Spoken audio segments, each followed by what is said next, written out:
अपने हाथों से दाग दे करके आते हैं, अग्नि के सुपुर्द करके आते हैं। बताओ, कल जिस व्यक्ति से, कल जिस बेटी से, कल जिस पुत्र से इतना प्रेम था, आज अपने हाथों से उस शरीर को अग्नि के हवाले करके आने वाले। कैसी रीत है इस संसार की। महादेव ने कहा कि अग्नि साक्षात मेरा स्वरूप है, और जो अपने घर में दीपक प्रज्वलित करता है। माता बहनों, मैंने आपसे उस दिन भी कहा था कि आप अपने घर में जो रसोई घर में जाती हैं, और रसोई घर में जाकर के जब आप गैस जलाती हैं, तो आपका वो भोजन ही आपका होम होता है प्यारे। आपका वो भोजन बनाना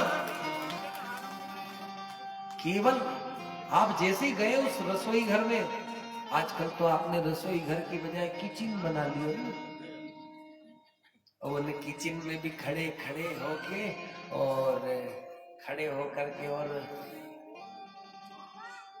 पैर में भी चप्पल पहन के। अब वो होम काय को उना होम के कहते हैं, जैसा खाओ अन्न वैसा होता है। अब तुम चप्पल पहन के रोटी बना रही हो, और तुम्हारे उस किचन में से निकलने वाली प्रत्येक, भाई जैसा खाओ अन्न वैसा होता है मन, और जैसा पियो पानी वैसी होती है। इसलिए अपने घर में सबसे प्रथम चीज आपको सुधारनी है, तो वो सुधारना है अपना रसोई घर। आपके घर में आपका भगवान का मंदिर कैसा ही बना हो, आगने में हो, आगे हो, पीछे हो, ऊपर हो, नीचे हो, जय हो, वो आपके घर में कहीं भी बना हो, यदि आपने आपका रसोई घर सुधार लिया तो सब चीजें सुधर जाती है। शिवोहम शिवोहम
सेवा पुनः हमारे आदरणीय भागवताचार्य जी, आपने बड़ा अपना समय दिया परमात्मा की इस दिव्य कथा में। ठाकुर जी कृपा करें, आपके इस मधुर वाणी से यह सारे क्षेत्रवासी लोग लाभान्वित होते हैं। आइए भगवान के सुंदर दिव्य एक भजन में प्रवेश करते हैं, और उसके बाद में इस कथा को आगे बढ़ाते हैं। ललाट पे है भस्म, जटा में गंगधार, ललाट पे है भस्म, जटा में गंगधार। तू ही ओमकार भोले, तू ही ओमकार, तू ही ओमकार भोले, तू ही ओमकार। ललाट पे है भस्म, जटा में गंगधार, ललाट पे है भस्म, जटा में गंगधार। अरे तू ही ओमकार भोले, तू ही ओमकार, तू ही ओमकार भोले, तू ही ओमकार।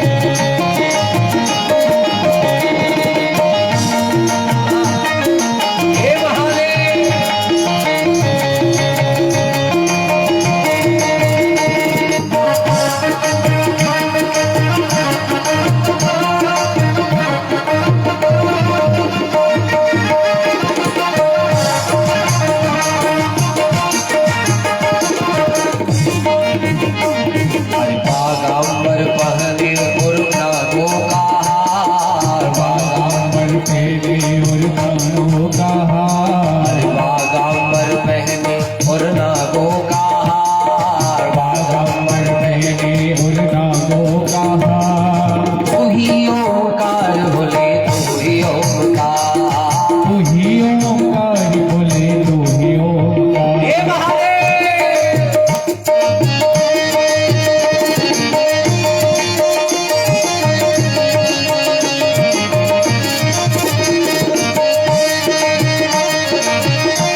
हरि बोल।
गोद में गणेश है गोरा कहे सिंगार, गोद में गणेश गोरा कहे सिंगार, गोद में गणेश है गोरा कहे सिंगार।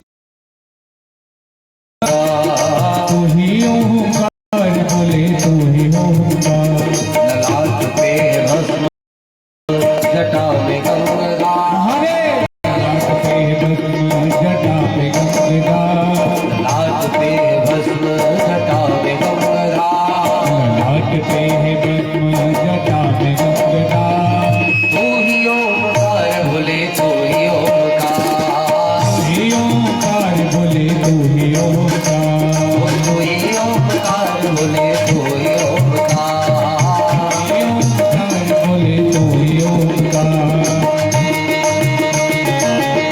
हे महादेव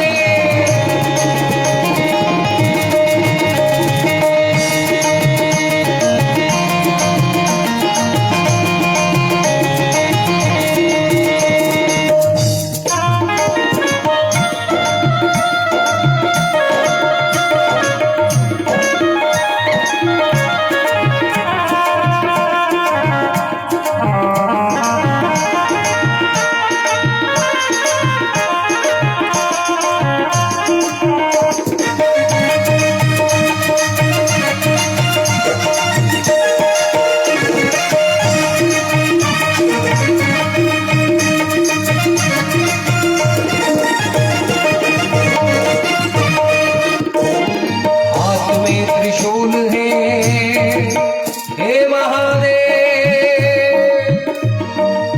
हे महादेव।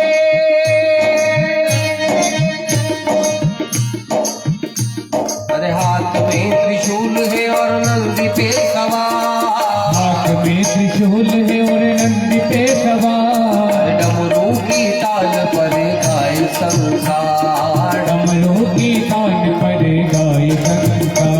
ललाट पे भस्म जटा में गंगा, ललाट पे है भस्म जटा में गंगा।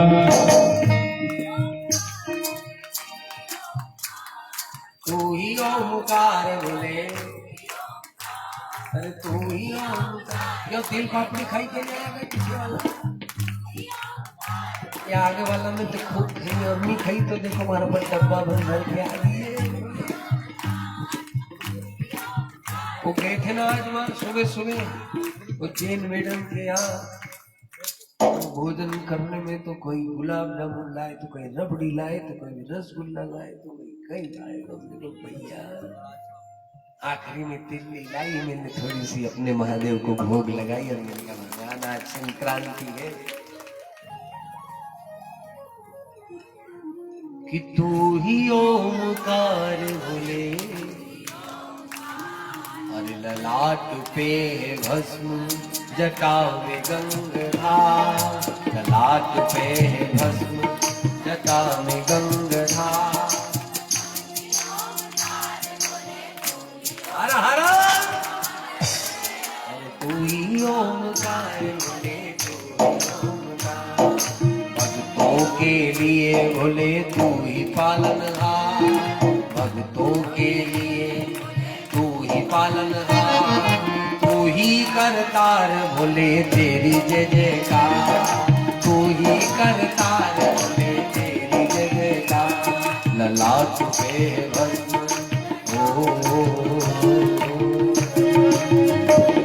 ललाट पे भस्म जटा में गंगाधार ललाट पे भस्म जटा में गंगाधार तू ही ओमकार भोले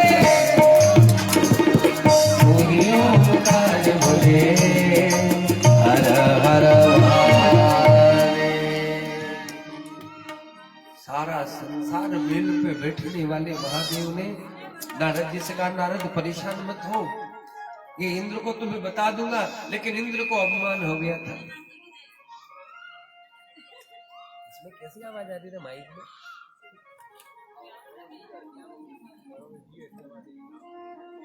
हाँ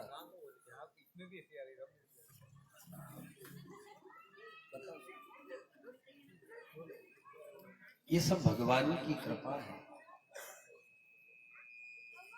और उस ठाकुर की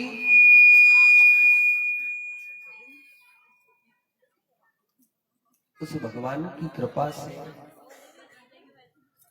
आज परात्पर अखिलेश्वर महादेव ने नारद से कहा नारद तुम व्यर्थ की चिंता मत करो और आज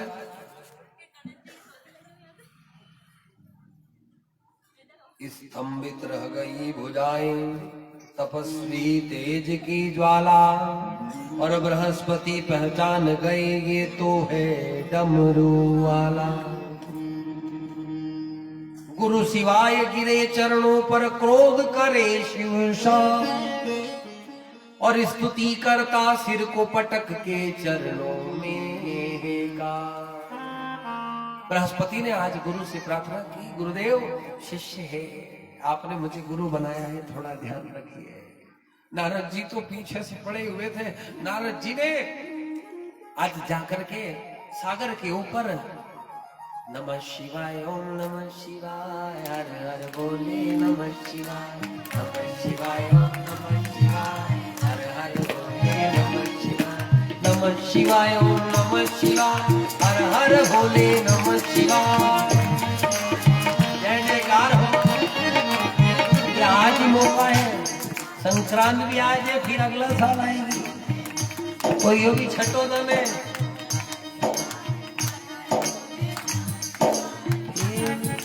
तुम यही घर में तुम खाट पे बिस्तर पे और हम न जाने का कथा कराए फिर क्या मालूम भगवान की कौन कराए कथा प्यारे इसलिए नमः शिवाय ओम नमः शिवाय हर हर बोले नमः शिवाय ओम हमारी मासी बैठी है इधर मधु जी चिंता मत करो ये देवास में हमको ला करके और कथा कराने के लिए एक बार जरा जोरदार ताली सेवा करो हरे नमः शिवाय ओम नमः शिवाय हर हर बोले नमः शिवाय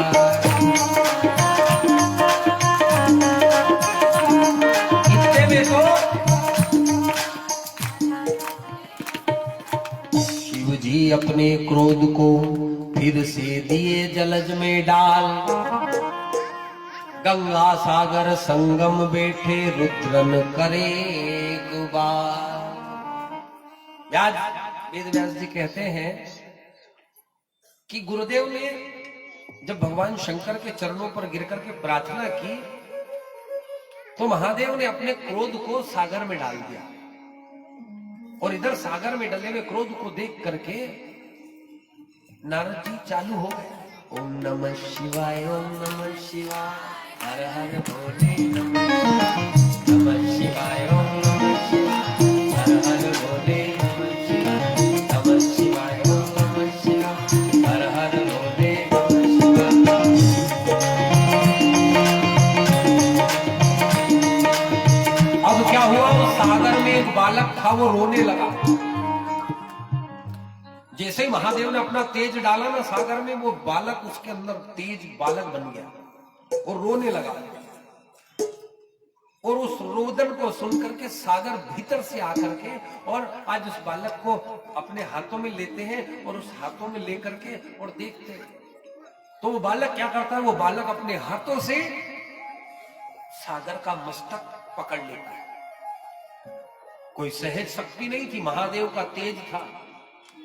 महादेव ने अपना तेज अब जब पकड़ लिया तो सागर चिल्लाने लगा, तो ब्रह्मा जी आ गए। ब्रह्मा जी ने देखा, ब्रह्मा जी के अपने बूते की बात नहीं है, ये कौन है? सागर ने पूछा तो ब्रह्मा जी के नमः शिवाय, ओम नमः शिवाय, हर हर बोले नमः शिवाय, ओम नमः शिवाय, हर हर। ये तो वो वही डाले। महादेव को बुलाया, महादेव आए, बुलाए महादेव को। आज छठा दिवस है ना कि नहीं? आज संक्रांति भी है, और संक्रांति के दिन मकर संक्रांति अन्नदानम वस्त्र दानम अहम च करिष्ये। उनके यहां गए ना, तो आज लोग प्रयाग में जाते हैं, तीर्थों में जाते हैं, भागवत कथा में जाते हैं, शिव कथा में जाते हैं। और आप भी सब यहाँ शिव कथा में पधारे हो ना, तो आप सब भी दान करोगे ना? कौन कौन करेगा, जरा हाथ खड़े करके बताओ। सभी, जो मैं मांगू वो। क्या मालूम गुरुजी, एक घर तो बनाए हो, किस्त देनी अभी तो बाकी। कई मालूम तुम फ्लैट मांग लो, हमारा 4-4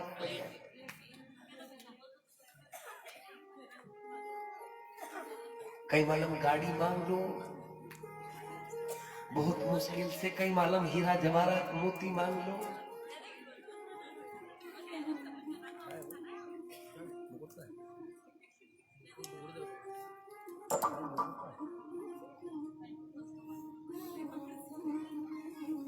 पक्की बात है दोगे आज मकर संक्रांति के दिन? सही बात है। हाँ महादेव पक्की। अपन अपना 24 कैरेट सोना हो गया है 6 दिन में।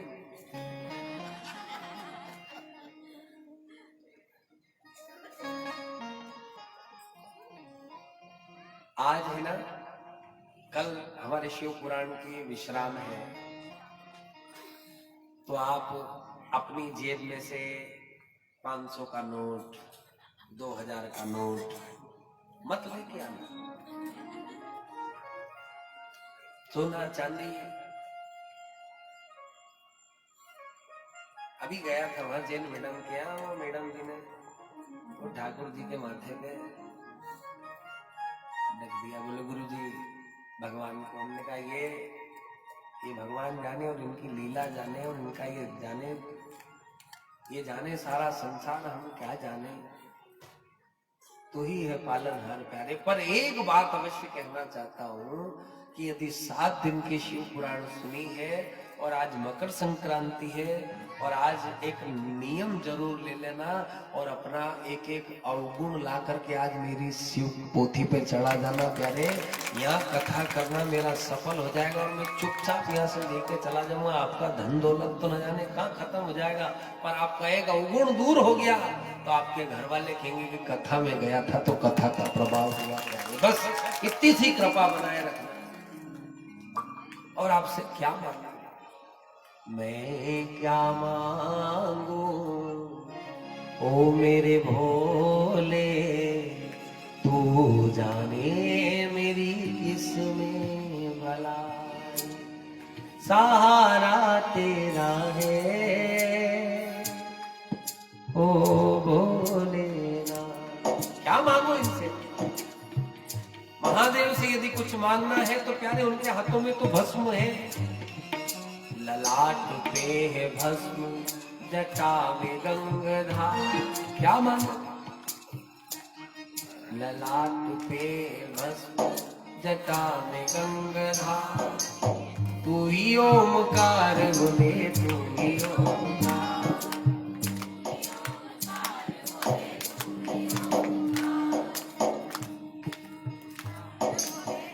घर जाकर के और अपनी सासू से नहीं बोलते हो तो बोल लेना। अपने ससुरे के कभी प्रणाम नहीं कराओ, सासू को कभी प्रणाम नहीं कराओ तो कर लेना। सालों साल से तुम्हारे घर वाले माता पिता वहां रह रहे हो और तुम यहाँ रह रहे हो, उनसे बात नहीं करी हो, कैसा भी लड़ाई झगड़ा हो, कैसी बातें क्यों नहीं हो, घर में हो तो उनके पांव पड़ लेना, और घर में नहीं हो तो उनकी फोटो को प्रणाम कर लेना, वो आशीर्वाद दे देंगे। प्यारे कोई सा भगवान तुम्हारे घर में नहीं आएगा और तुम्हारे उन पितरों का आशीर्वाद तुम्हारे साथ में उसी समय से चालू हो जाएगा। इसलिए भगवान राम जी यही करते थे, प्रातः काल उठ के रघुनाथा। भगवान राम से हनुमान जी ने पूछा, आप दुनिया के अंदर आए तो आए कैसे? राम जी ने कहा, मुझे पांव पड़ने की आदत थी। पांव पड़ने की कि जब मैं उठा और मैंने अपने आप को देखा तो मैंने सबसे पहले अपने पैरों को देखा। और प्यारे इंसान को अपने पैरों को देखना चाहिए, क्योंकि ब्रह्मा जी ने इन्हें शूद्र का दर्जा दिया है।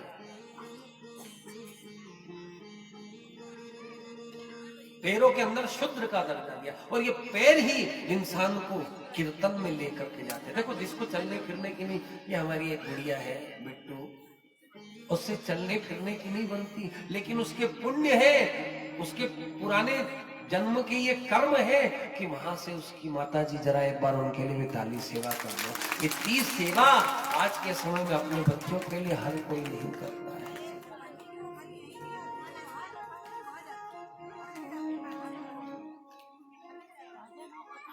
वह वैष्णो देवी मंदिर में भी आई थी ना,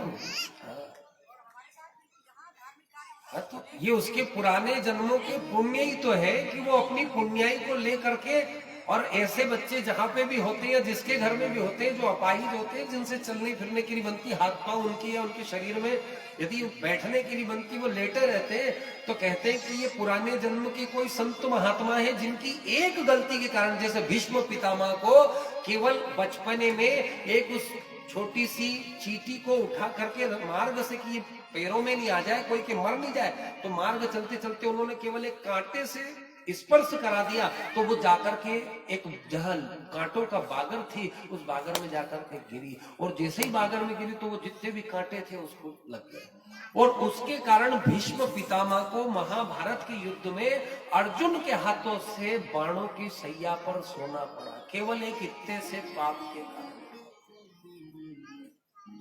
साधु संत भी हैं और यदि भगवान के भक्त भी हैं, और आपसे एक गलती हो गई तो समझो आपकी एक गलती के कारण ये, और हम तो इंसान हैं प्यारे, इंसान तो गलती का पुतला होता है, उससे कदम कदम पर गलतियां होती है, लेकिन उन गलतियों का केवल और केवल एक ही काम है कि जब समय लगे और आपको आपकी गलती याद आ जाए कि मैंने ऐसा कहा था, इसके कारण मेरे पिताजी ने, मेरी सासू ने, मेरे पिताजी ने, मेरी काकी ने, मेरे काका ने, मेरे चाचा ने, मेरे भाई ने, मेरे परिवार वालों ने मुझे ये बोला था।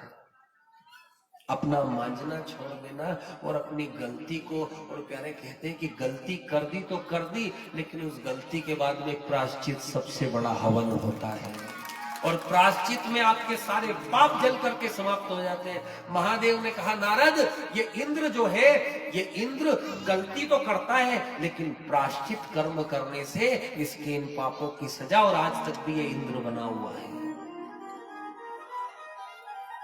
इसलिए भूल हो जाए तो उस भूल को स्वीकार लो।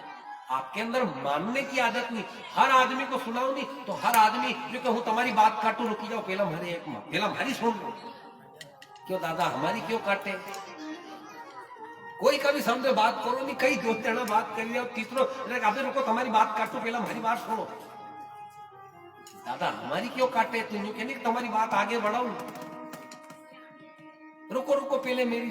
अरे भैया संसार में सुनने की तो आदत नहीं है। एक छोटा सा बच्चा जब पैदा होता है तो बाप माँ वो कई चिड़िया दिखी नहीं तो पिताजी बताए, माँ बताए, बहन बताए, देख वो चिड़िया, तू छोटो सो के कैसे फिर देख देख देख वो जाए, तो फिर भी उसको समझो, फिर बार बार पूछो क्या कर रहा है, उस छोटे से बालक से 50 बार कहो वो 50 बार भी यही करेगा, मतलब उसको समझ नहीं पड़ रही।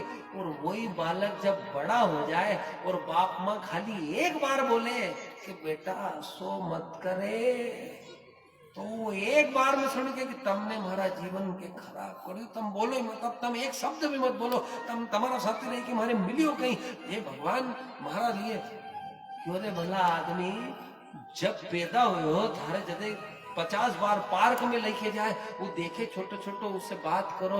जब छोटा था तो तेरे 50 बार पूछने पर तेरे माता पिता 50 बार तेरे को जवाब देते थे, और आज एक बार पूछने में तेरे को इतनी तकलीफ हो रही, खाली एक बार की कहां जाए। हमारे टोकिया मत करो, देखो जहां जाऊंगा बता दो, ये बुराइयां हैं, ये अवगुण तुम्हारे यदि आकर के तुमने भागवत जी पे चढ़ा दी कि आज के बाद तो ऐसा करेंगे ही नहीं, आज के बाद ये शिव भगवान की पोथी है, ये शिव पुराण, इस पे आकर के हमने अर्पित कर दिए, ये भगवान शंकर आज से मेरा ये दुर्गुण आप अपना लेना। प्यारे जिसके पास में दुर्गुण जाकर के गुण बन जाते हैं वो महादेव है। हर हर, ये भगवान की कथा है। नृत्य कराना, नृत्य करना, ये सब चीजें आजकल कथाओं में फैशन बन चुका है, पर जो मन को नृत्य करा दे, जो आत्मा को आनंद करा दे, जो आत्मा को आनंद के हिलोरे में पहुंचा दे प्यारे, वो मेरे परमात्मा की कथा होती है। शब्द कहते से ही आंखों से जैसे कोई अपना मर जाए, जिससे अपन बहुत ज्यादा प्रेम करते थे, एक प्रेमी के लिए, एक प्रेमिका के लिए एक प्रेमी का मर जाना और उसका आंसू बहाना, उसी प्रकार से एक भक्त का अपने भगवान के लिए आंसू बहाना। प्यारे आंसू जमीन पे नहीं गिरे, उसके पहले महादेव यहाँ आ जाते हैं, उसके पहले भगवान तुम्हारे सामने प्रकट हो जाते। नारद जी ने प्रायश्चित, भगवान प्रायश्चित क्या होता है, भगवान भोलेनाथ ने कहा कि पार्वती जिसको मैंने स्वीकार किया, 10,000 वर्षों तक तपस्या की, प्रायश्चित किया, और प्रायश्चित के बाद में मैं खुद देखने गया, भगवान किसी भी रूप में तुम्हारे द्वार पर आ सकते हैं। ब्राह्मण का रूप धर करके, साधु का रूप धर करके, छोटे से बच्चे का रूप धर करके, गाय का रूप धर करके, बैल का रूप धर करके। पर आजकल सावधान रहना, ये कलयुग है प्यारे। बिगर बोलने वाले जानवर को आप घर में से ला करके रोटी दे देना, पर ये जो मांगने वाले आते हैं ना आजकल, इनका कोई भरोसा नहीं है प्यारे। अपने छोटे छोटे बच्चों को और अपने छोटे छोटे से लड्डू गोपालों को, बच्चों को बहुत आपको संभाल करके रखने की आवश्यकता है। आज के हमारे समाज में ऐसी दुर्दशा हो रही है, लोगों के पास पैसा है नहीं, कमाई के लिए उनको सीधा चाहिए, सीधा खाने के लिए। इसलिए आप अपनी इन चीजों की आवश्यकता, भगवान की कथा में जाओ, कहीं भी जाओ, अपने सोने चांदी के आभूषण और ये पहन करके मत जाया करो। दिखाने का जमाना नहीं रहा। आजकल लोगों के पास में बहुत बुद्धि भ्रष्ट हो गई है कलयुग में, और इन कलयुग के प्रभाव के कारण सबसे ज्यादा रक्षा करना है तो हमें अपने आप से करना पड़ेगा। महादेव की कथा तो तुम्हें भवबंधन के इन झंझटों से रोक सकती है, पर माया के इन प्रलोभनों से तो तुम्हें खुद को संभालना पड़ेगा। तुम्हें खुद को रोकना पड़ेगा। इंद्र ने क्या किया? इंद्र ने आज त्रिलोकी के अंदर राजा बन करके और जब घमंड किया तो नारद जी समुद्र के ऊपर हर हर भोले नमः शिवाय, हर हर भोले नमः शिवाय कर रहे थे। उस सागर के अंदर जो भगवान शंकर का तेज गया, उस तेज से एक बालक हुआ, उस बालक का नाम था जालंधर। और जब ये जालंधर प्रकट हुआ तो इस जालंधर ने सुना कि हर हर भोले नमः शिवाय, हर हर भोले नमः शिवाय। तो ये पूछने लगा ये कौन है भोले?